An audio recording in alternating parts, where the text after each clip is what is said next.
Good morning, Vanessa. Good morning. You can stay muted if you wanted, that's fine. Okay. Let's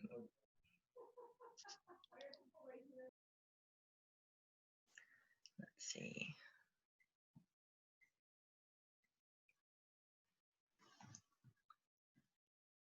Resume recording. Okay, we are now recording. So welcome everyone. If you want to, make your yourselves turn your video off, that's fine as long as you can hear me. And if you ever have any questions, just please go ahead and unmute yourself and let me know what I can help you with. So here we go. I'm going to open up the PowerPoint presentation. And if you ever want to download any of these from the Padlet, it's up here where it says download. You just click that and it'll download to your computer. So you're welcome to use whatever I provide here for it to help you. Okay, maintenance of effort reporting workshop. Here we go.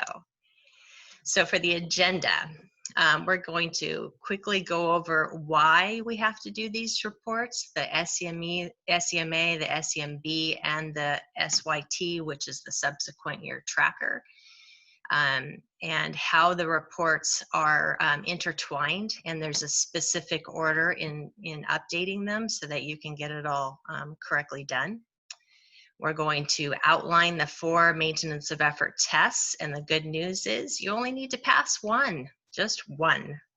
And then we'll look at what happens if you don't pass at least one of the tests, and where we can go to find that information.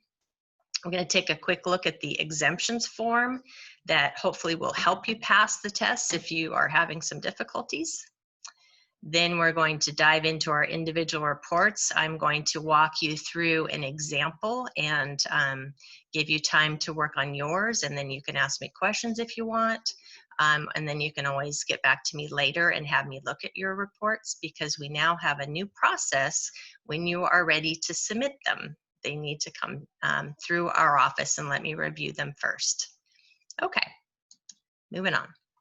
So why do we report maintenance of effort, this MOE? Why is it important, and what is it? So the Federal Individuals and Disability Education Act, IDEA, Part B, mandates that the local education agencies, the LEAs, that's all of you, provide special education. So you're required by law to provide special education, and you're required to contribute funding for it. That's the part that everybody always needs to keep in mind. Funding is why we report maintenance of effort. So special education is paid for through a 3-pronged process. There's the federal funding, the state funding, and the local funding, which obviously comes from your general fund. So in order to receive the federal funding, LEAs must demonstrate that funding from the state and local level remains constant. So you have to maintain this level of effort year after year in special education. And in order to prove that the funding is being provided, they look at expenses. So your expenses have to remain steady, or they have to increase year after year in special education. So for the maintenance of effort reports, there are 3 reports that you have to complete every year. And they don't look at the federal expenditures or the federal revenue. Again, we're looking at the state and local expenditures in order to maintain our effort. So the first report is the SEMA, and it compares actuals to actuals. That's easy enough. The SEMB compares your current year budget to prior year unaudited actuals. So you just completed your current year budget, which is your 2021 school year budget. And so you're going to be using that budget and comparing the last time that you passed actuals in each of the tests. The third report is the subsequent year tracking report. And this highlights for you the particular year that you need to use for each of the maintenance of effort tests. And it shows whether or not you passed LEA, the LEA passed the MOE at each test. So again, you only need to pass one of the tests, and there are 4 of them. There's the state and local expenditures, which compares your current year expenditures, so we're looking at 1920, compared to the last time that you passed the test for the state and local expenditures. Spoiler alert, it might not be 1819, it could be 1718 or further back. Then the second test looks at your current year expenditures, again 1920, divided by your special education pupil count to get a per capita number. And then you compare that per capita with the last time you passed the state and local per capita test. And it might not have been the most current year. You might, again, need to go back a ways. The third test is the local only expenditure test. So this compares your current year expenditures to the last time you passed the test for local only. So for an example, the local only is going to include your contribution. That's where the contribution from the gen ed is put into your local only. So just so you know that. The fourth test is the state and local. Oh, I did that wrong. I need to correct that. The fourth test is the local only per capita. So it's, again, taking your local only divided by your pupil count. Any questions so far? If you have any questions, just unmute yourself and let me know. Okay.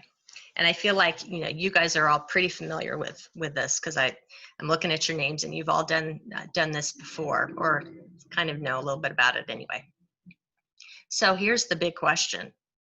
What if your district doesn't pass MOE? Not in any of the tests, like fail across the board.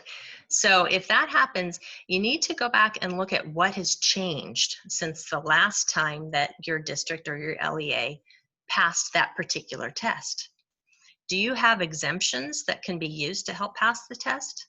You need to keep a record of these exemptions for this year and future years going forward, because there could be a time when you need to go back to 1920 again. Remember, we go back to the last time we passed, and you need to be able to very quickly find the information for yourself to show what has changed. So here are some of the exemptions that are allowed to reduce your expenditures. Number 1, did you have a departure of special education or related services personnel? The example they always use is, did you have a teacher, for example, who was on the high end of the salary schedule? They've been there for a long, long time, and they retire. And you need to replace that teacher with a brand new, you know, newly minted teacher. So the difference in this salary schedule is great, right? So you have 1 year where you are paying expenditures for those teachers, and then the expenditures go down by comparison because now you have a cheaper teacher. So keep track of that. That is an exemption that you can use. Did you have a decrease in the enrollment of children with disabilities? Did your pupil count go down? That is definitely one of the allowed exemptions.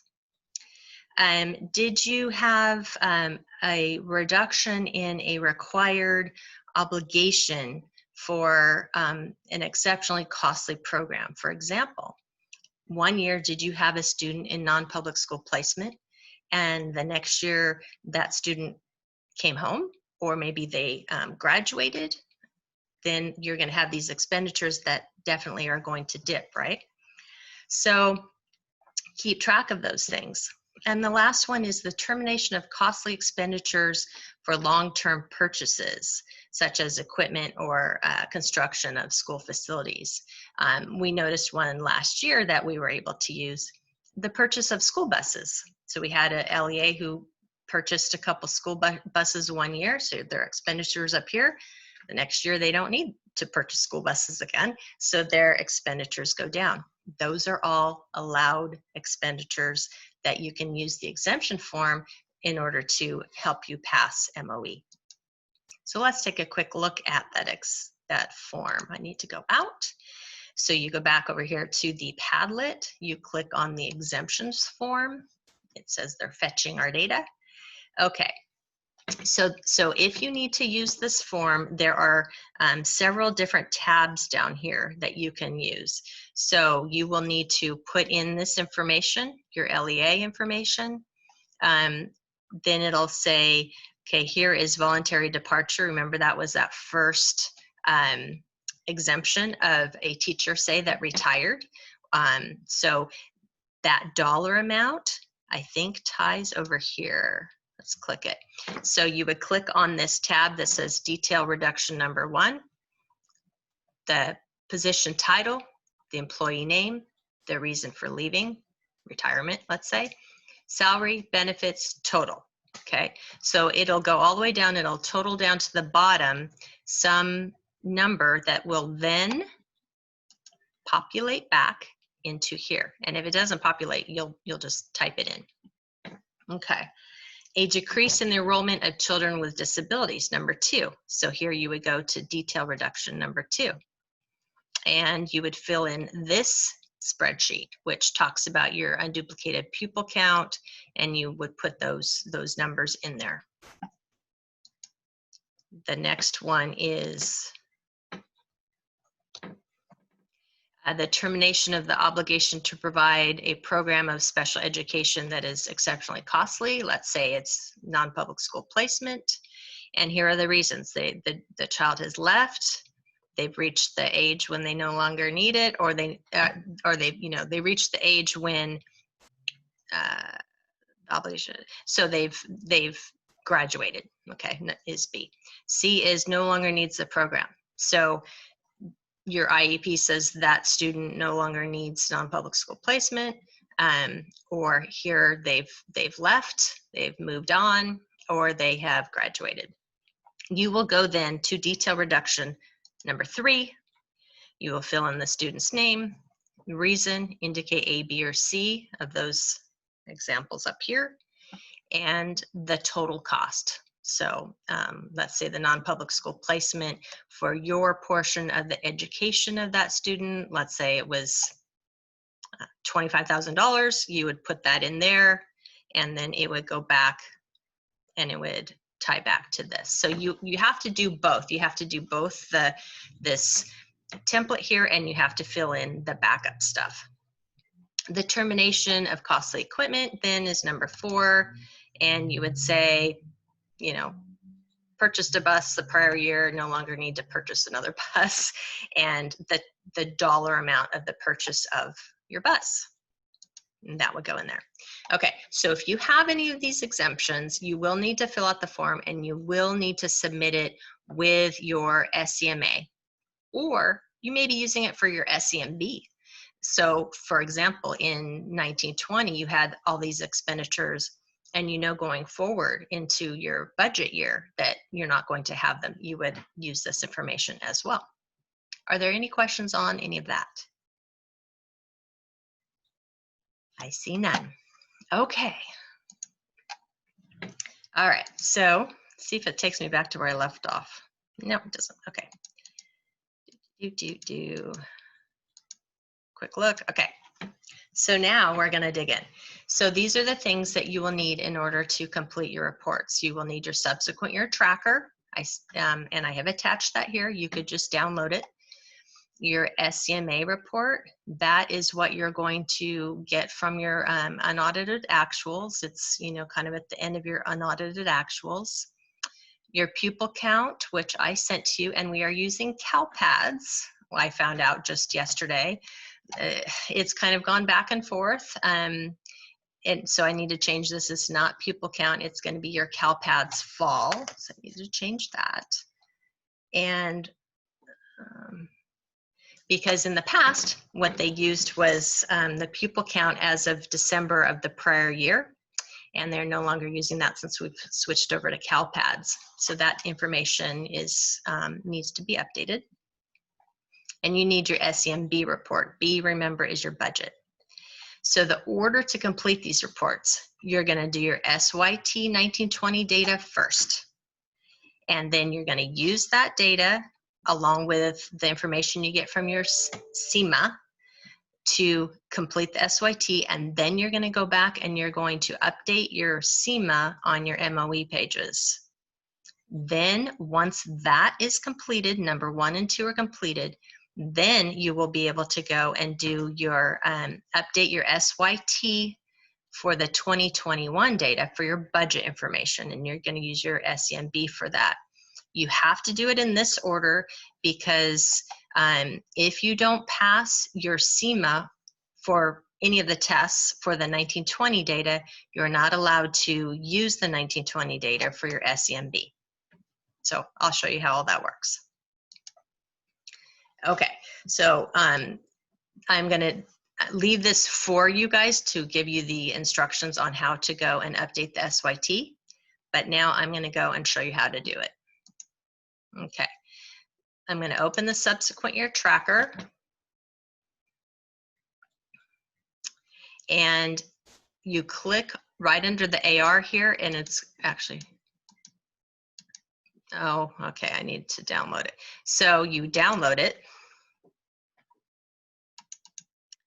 then you open it.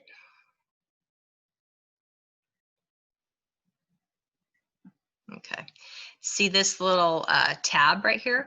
That's, you will click on it and it will allow you to go and pull up, you know, your, see all the different ones. It'll allow you to pull up who you are, right? So just for an example, just pull up one really quickly. Click it. Come on, baby, you can do this. There it goes. Okay, so I put Carpinteria in there, and now all of Carpinteria's data populated. I put Goleta in there, all of Goleta's data populated. Okay, so and then down here at the bottom, you see these tabs. You go and you find your district. What I'm going to do though, well, okay, what I'm going to do is I'm going to go back out of here, and I'm going to show you one that I've already done.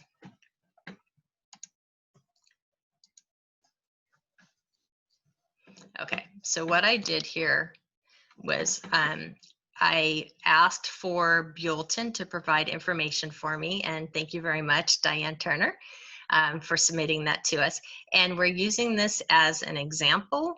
I'm going to download it because I'm not sure that Diane and Buellton are actually finished yet, but we had data. So I wanted to get a jump on it so you guys can see how this all works.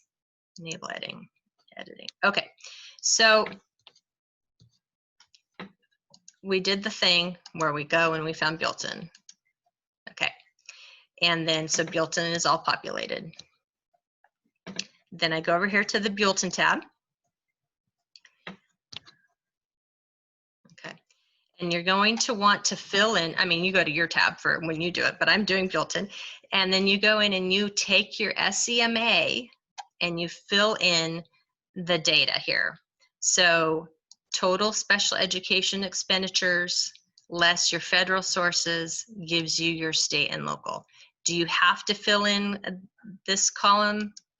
I don't really think you have to, but you do have to fill in this one, okay?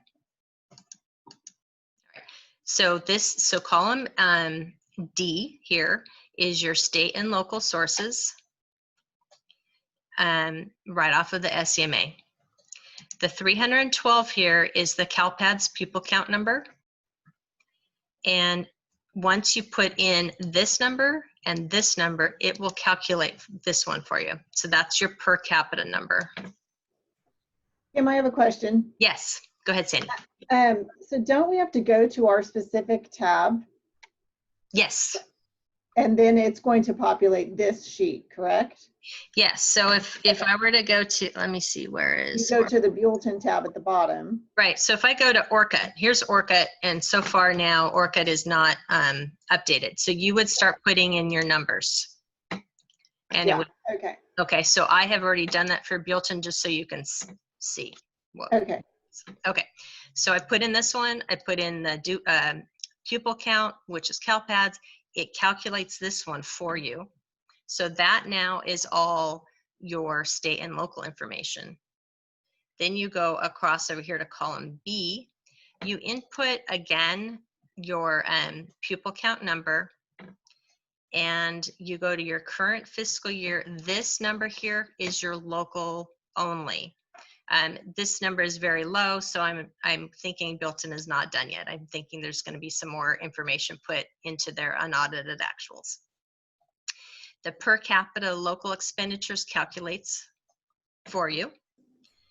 Go all the way across. Kim? You have a question, Luis? Yes. Yes. Are you entering information? Because I'm not seeing it on my screen. I have already entered it. Oh, okay. So So I'm not seeing it. We're not seeing your live clicks. When you say I'm in this box or you enter 312 here, we cannot see any of that. This spreadsheet is frozen. Oh, really? Okay, wait. Let me stop sharing, and I'll share it again. It's probably a delay in the Wi-Fi. Yeah, I wonder if it's my Wi-Fi. I hope not, but It's share. like just a couple seconds behind. Okay. All right. So can you see the screen now? Can you see my? Yes. Yes, you're Okay. now the screen is active. Thank you. Yes, Okay. Thank thanks. you. I'm hoping it's not my Wi-Fi. My Wi-Fi tends to kind of come and go sometimes. All right. So I input this number. You see me. So column D, this number here, I input this number here, which is our pupil count. This one calculates for you. Okay. So those are all the state and local. I input this one as well, which is the pupil count for local only. And I input this number here. Are you seeing that 764 I just highlighted with red? Yes. Okay, cool. Yes, we're Okay, great, thanks. Okay, and then this will calculate for you. So the ones in red are the ones that I input. That calculates for you. Going across, we're still in 1920, going all the way across here to the Program Cost Report Allocations, PCRA.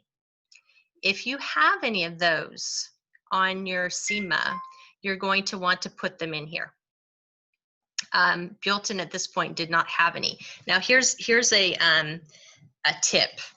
When you are getting ready to before you open up your SEMA, go and open your PCRA report. Open it, save it, and close it. So if you have any open it. If you have any changes to make to it, make those changes, save, and close. Once you do that, then your PCRA will populate to your SEMA. But last year we found there were times when it didn't populate, and I reminded people, go and open that report and close it first. It's a hinky Sachs thing. Okay, so everything's been input in there. Then we can go back to our CDE form, and now the 1920 information is all in there. So that was our state and local. This was the per capita that calculated for us. Here's our local only. Here's the local only per capita.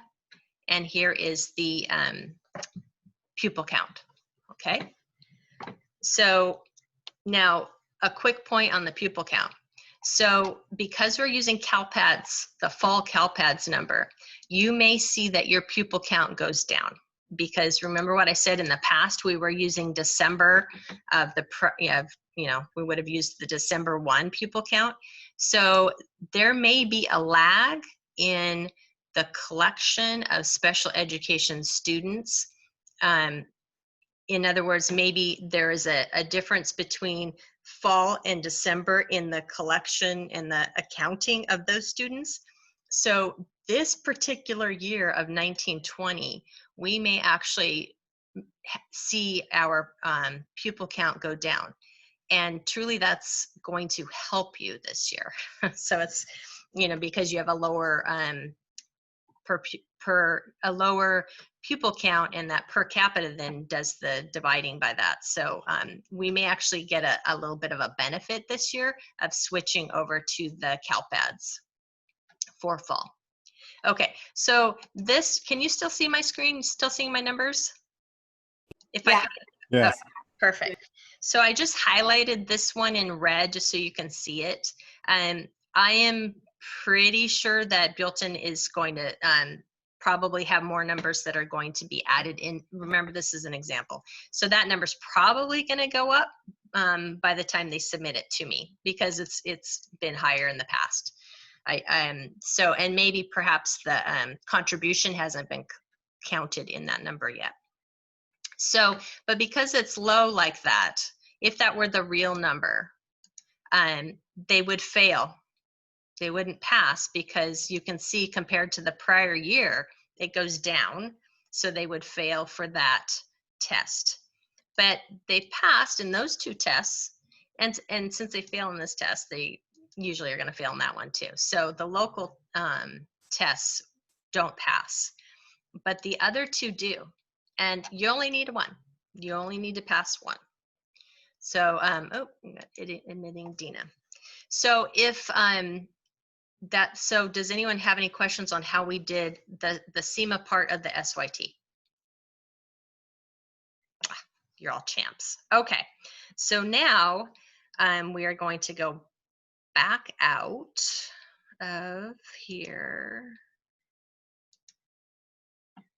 Go back to here. I can get this. Hi, Dina. All right, so now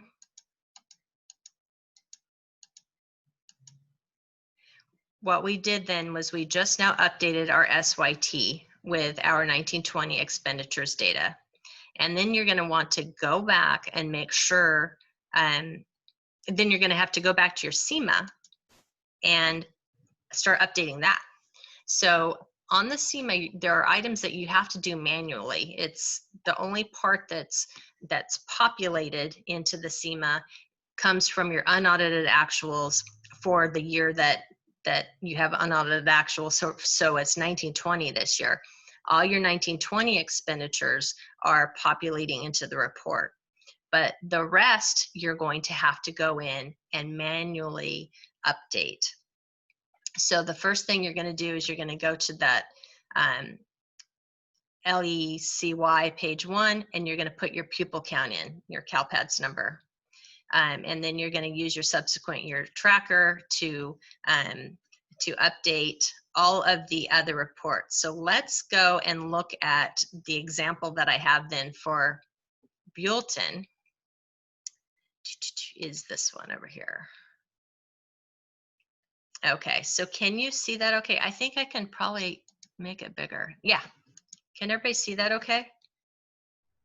It looks like your screen might be frozen again. Yeah, it's still in the Okay. I'm looking at the SYT, at the subsequent year tracker. Okay, so let me stop sharing and reshare again.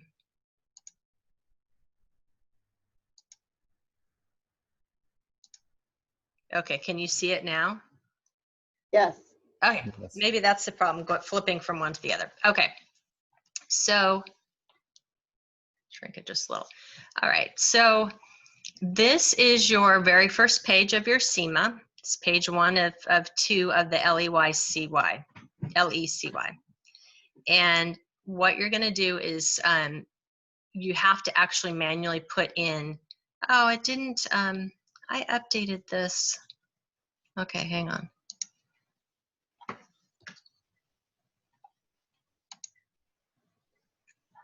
Ah, darn. I updated this morning, and it still has the old one on there. All right, so this number is not correct. It needs to be updated for CalPads. So we're just going to pretend that it's right for now. And you are going to manually put in your pupil count from CalPads right here. All right, let's see. How do you get to the next page? Okay, so I've circled here. This is the state number that you put on your SYT.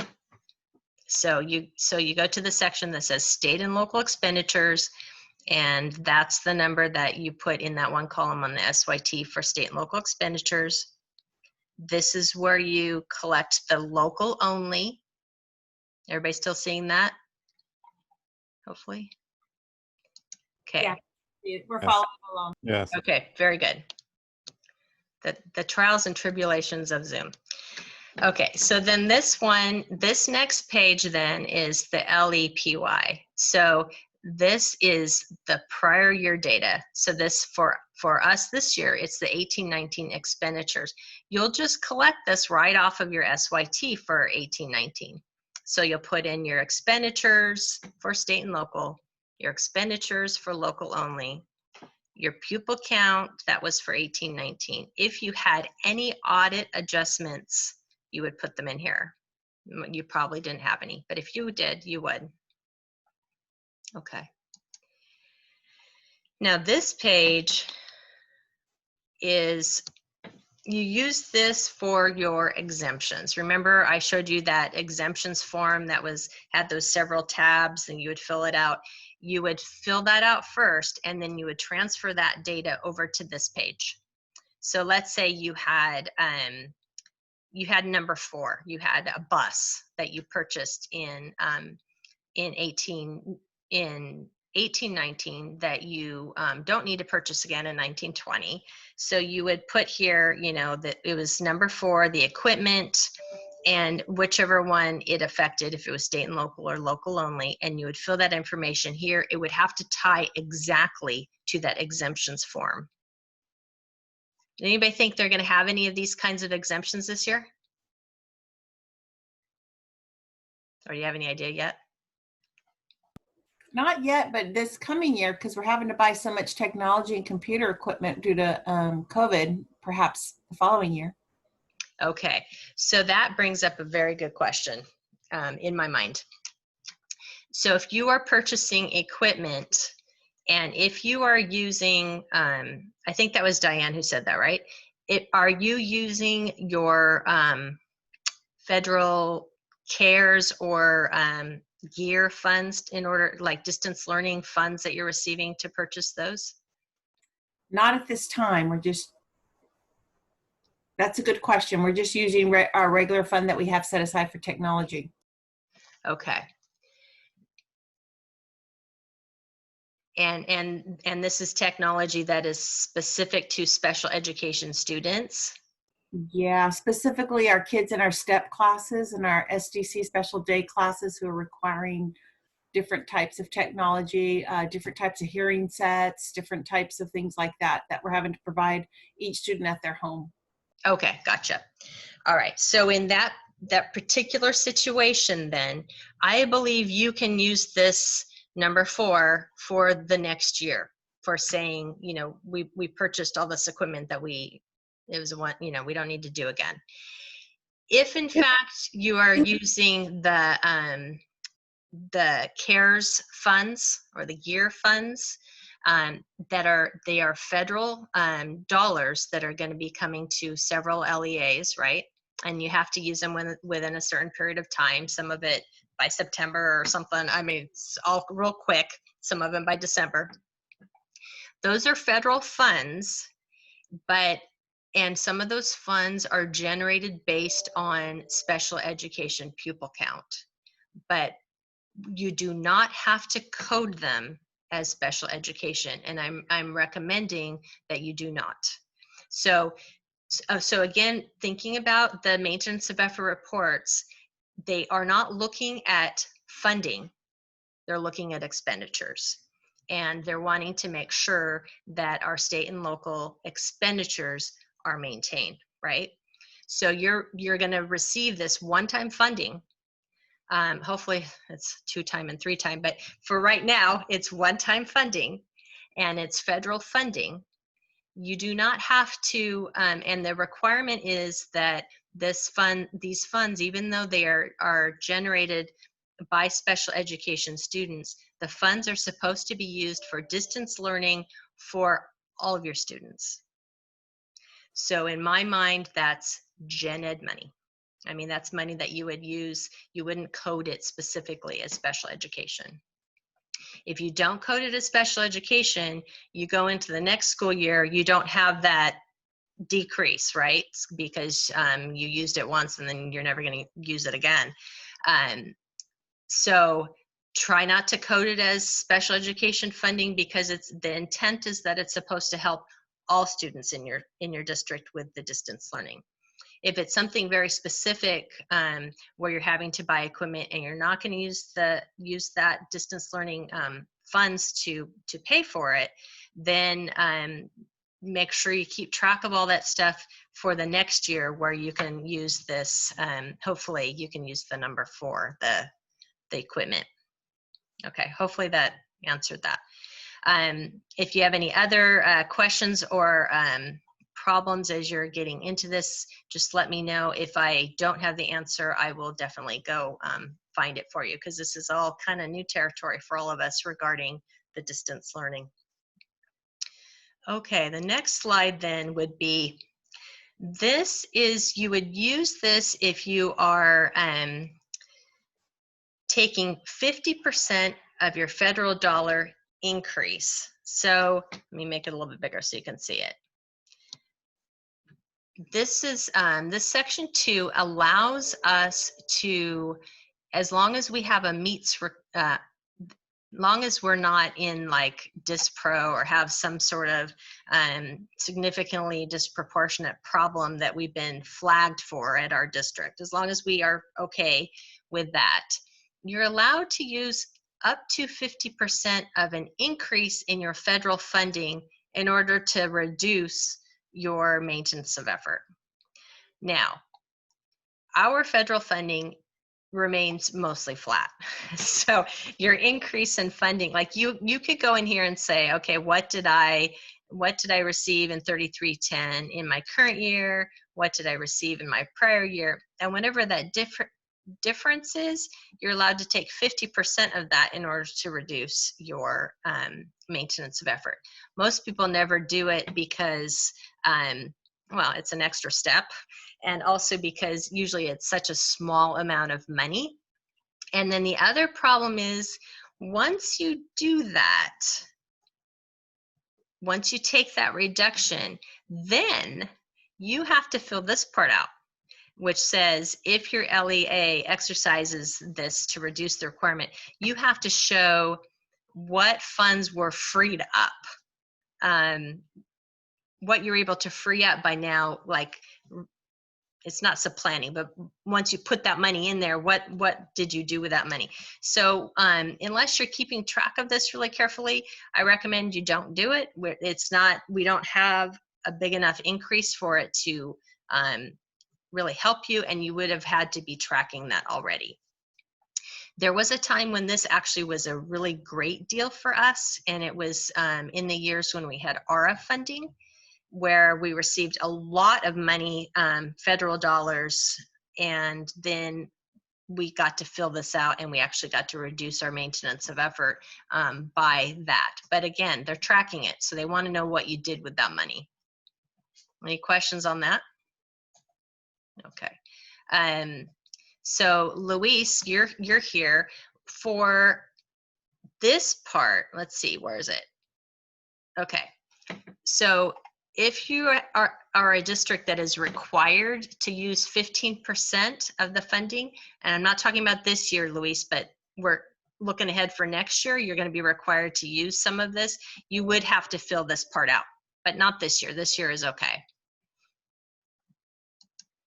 Okay, so now you have your SYT all done, and your SYT tells you which comparison year to use for each of your tests, and it gives you the amounts to use. So for Buellton, they remember they passed on those first 2 tests. So they passed on both of the state and local tests. So they would then use this column A automatically populates from your unaudited actuals. The column B is where you're going to have to start putting in data. So for Buellton, they passed in 1920 and 1819, so they would just type in that information, and the difference here is a positive number, so we know that they did in fact pass. for the next test, it's that per capita test. And I wrote down here at the bottom, the pupil count would populate once you put it in, got somebody calling me. Once you put it in the, your SEMA report, you put that number in, it would populate automatically and it would calculate automatically for you. But this column is the one that you need to input. Okay, so they put the 18-19 information in here. It's a positive number, they passed. Now we go over to the local only expenditures. Again, where we look at the last year that they passed was the 18-19 school year. So on Buellton's, they didn't pass in the last two for the local only, but they had passed the prior year. So they can just go back to the prior year for that. So here it shows you, they've got a negative number, they input the information, they've got a negative number so that they know they don't pass. So that ties to their SYT. And then the same thing happens down below. They put in the right year and it doesn't pass. So, but they're okay because they passed in 2. They only need to pass in 1. All right, so that part's done. Now, see if I can get you back here. See if you'll be able to see this. Can you see that I'm on the maintenance of effort PowerPoint? Yes. Okay, so it just does it randomly. Cool. Okay, so we updated the SYT. We updated the SEMA. Now what you would do is you would update your SYT with your 2021 expenditures data from your not expenditures data, your budget data for your from your SEMB. So you would then go back to your subsequent year tracker. I'm going to look at Buellton's again. Can you see I'm on Buellton subsequent year tracker? Everybody sees that? Yes. we can Okay, see it. great. All right, so from Buellton subsequent year tracker, I go in there and I input in the yellow squares. So they make it nice and yellow and bright. You input your pupil count, you input your state and local data, you input your local only data, and then it will automatically calculate for you which year then you need to compare to. So up here, they passed 1920, so it says, yeah, you can use the 1920 school year. They passed 1920 for the per capita state also, so yep. They didn't pass here in the local only, so it says, okay, you can't use 1920. You have to go back to the year you passed, which is 1819. So that is correct. The subsequent year tracker is working properly. And then the same thing happened here with the local only per capita. They failed that, so they have to go back to the prior year. That's working perfectly. Okay, now, if they had any PCRA, if you have PCRA on your SEMA, you would put that information here on column row 27, column C. The reason that you would put that there, let's just put a number in there. Let's say they had 200, oh, it's not gonna let me, I have to download it again. You would put a number in there and it would automatically deduct from the number above, because what you're trying to do there is your SEMB, your budget doesn't have any PCRA in it, but your SEMA does. So in order for them to compare apples to apples, they allow you to put the PCRA in there, deduct it, and then it will tell you if you passed or not. Buellton didn't have any, so I left it blank. Do you have any questions on that? Okay, going back up. So let's look at their SEMB example. Okay, can you see that? Can you see that I'm on their SEMB? Yes. Yes. Okay, thank you. All right, so again, you're going to input your pupil count, your unduplicated pupil count, which is your CalPADS number. So let's pause for just a second. So if we were, I'm on the expenditures right now. If we were on, let me find it.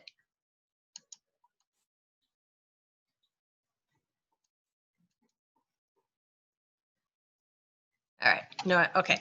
So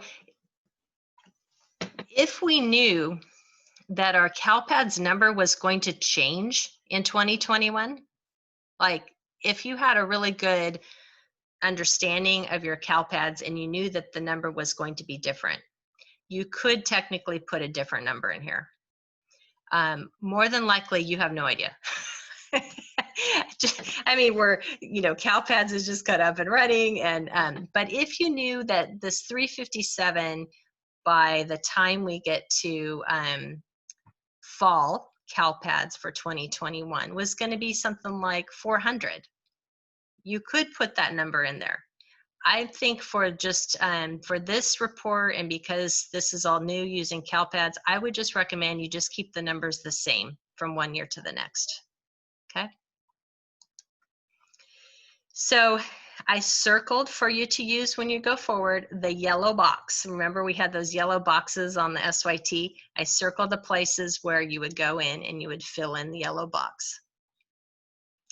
I circled in blue with an arrow the part where you would find your program cost report allocations, the PCRA. They have 0. But if you had a number here, right, you would take that number and you would put it back on the SYT where it calls for your PCRA. If you have 0 and you think that you really do have a number, go back out, open your PCRA report, save it, and close it, and then come back here. Okay, here's another yellow box number. That's for our local budget. This is the same deal with the exemptions. If you remember, I mentioned the bus thing. Like, so if you bought a bus in 1920 and you know you're not going to buy a bus in 2021, this is where you would put the exemptions to help you pass on the budget side of things. So this is exemptions for 2021 that you know right now are a difference between 1920. So I recommend that as you go through the school year, you keep some little file on your computer where you can put some of this information. So once you get to the end of the year, it's really easy to pull it out.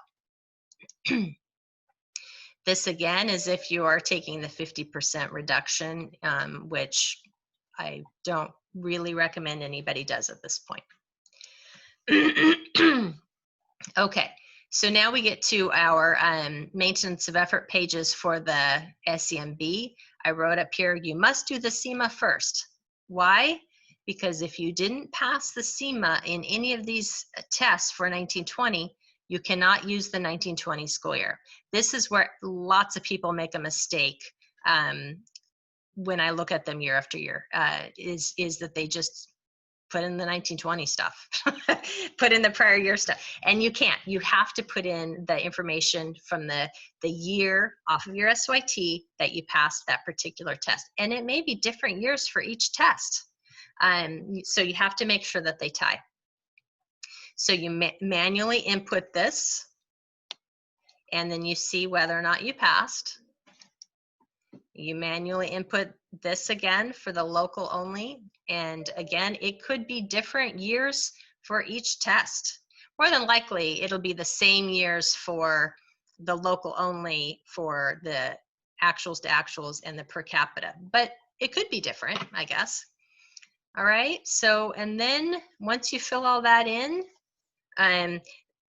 you will put your contact information at the bottom on both this one and the SEMA, and then you will be done. If there is a little thing that pops up like this one does, amounts must be entered in column B if there are no cost 0. So if there's a space in here that you're getting that in, it'll be red. If it pops up in red, just make sure you put a 0, put zeros in there to make that go away, so you don't have that error. Okay. So I think we are just about done. Go back to here. Okay. Can you see my PowerPoint? Yes, we're good. Okay. So what happens next after you finish up your reports? You are really and truly sure that your unaudited actuals are done.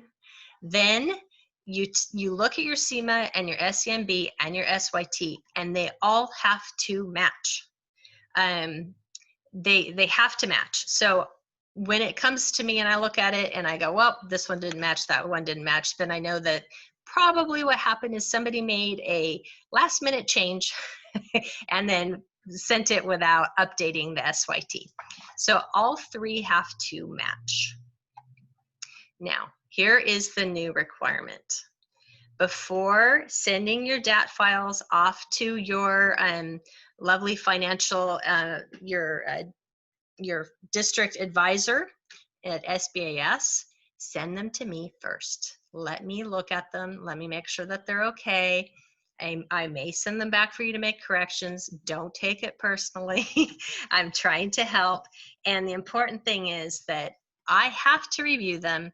And then I will send an email to you that says your data is all good. You are ready to go.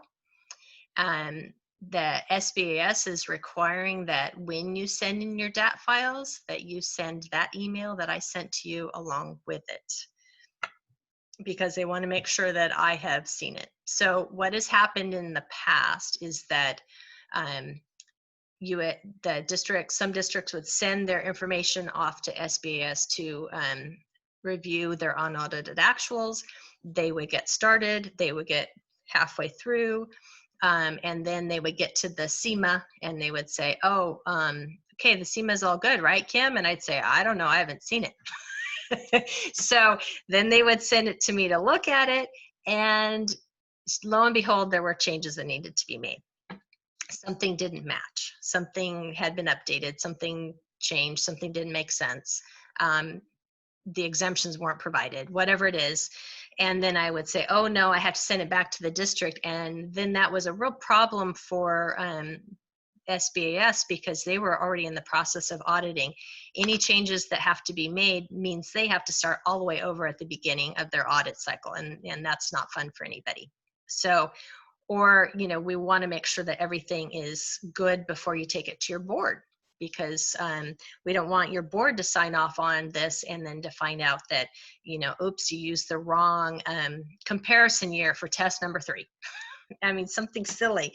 Send it to me. I'm really excited to review them. And then what happens is I take all of your reports and I have to input them into a larger report that I send to the CDE on your behalf. So imagine that it's going in 2 directions. The county is reviewing your data, and it includes the SEMA and the SEMB and the SYT, and then I submit your data. So we want to make sure that all of those things are the same data. So if you send your files, if I give you the email, you're good to go. You send your information to SBAS, and then you realize, uh-oh, I have to make a change. Make sure you get it to me as well so that I can re-review it again, because I will be submitting whatever you send to me. I'll be submitting that to the CDE. So, yes.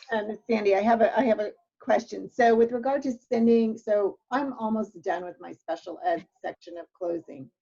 So I would like to just then finish up those reports and send that to you. Now, there will be other changes in other areas of my DAT file. I still have to close out some other things. So will that make a difference for your purposes? Do I have to, because I don't want to, otherwise you're not going to get everybody's stuff until the very end if they can make absolutely no changes to their DAT file. See what I'm saying? Right. I mean, my special ed numbers won't change, but my, you know, I'm still working on my Fund 14, or I'm still doing all this other stuff, or I'm still working on other forms in SACS. That's fine. As long as your unaudited actuals, the actuals, your expenditures don't change, you can send it to me. But if you're Okay. going to be doing something in there that's going to change your expenditures, then For special ed or overall?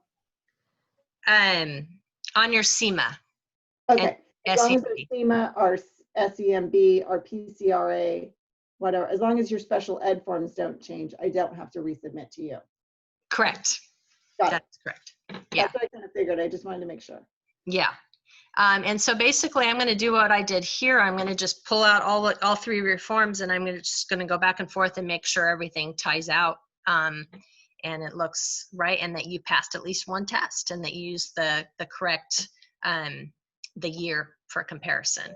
And then I'm going to say, yep, good to go. Because I'm not in your numbers. I don't know if your numbers make sense or not. I mean, that's your business.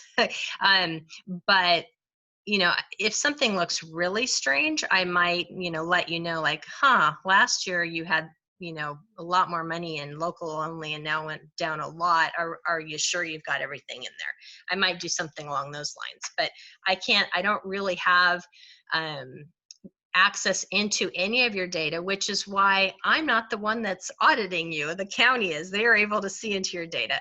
I'm just making sure that your reports, that you're passing the MOE tests, and that your reports are ready to go. And then I send them off once I get them all. Does anybody have any questions? Was this helpful? Hopefully. It was helpful. Thank you. Okay, so my goal here is that you can use any of this information to help you do your reporting. If you want me to, let's see, did I have anything else here on this? No, that was it.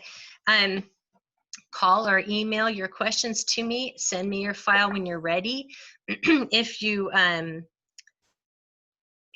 you know, it's probably not a good idea for me to look at it before you feel like you're done, because then we're going to have a bunch of different numbers back and forth and different reporting reports back and forth.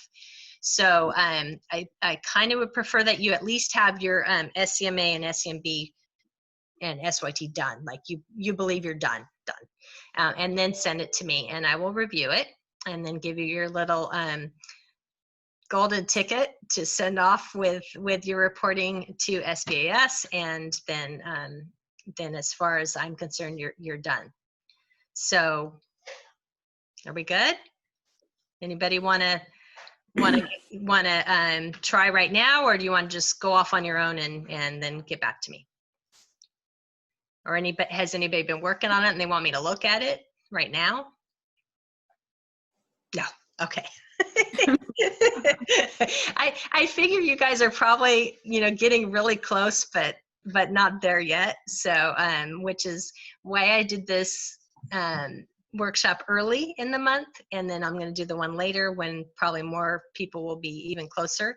If you want to come to that workshop too, you are more than welcome. I'm going to do the exact same thing, but you know, if you feel like you want a refresher, we can come on over. I'm here. So if we don't have any other questions, Thank you, Kim. This was very helpful. Buellton's not done yet, so we'll finish it up. I'll get you the documents back. But thank you. This was a great presentation. I appreciate it. Well, good. I'm glad I could help. And I figured you probably had a little more work to do, but I just needed something to be able to show people, and you know, and I will help you get it done if you need help. Thanks, Kim. Great. Thank you. You're welcome. You're welcome. Thank you. You're welcome. You guys have a great rest of your day.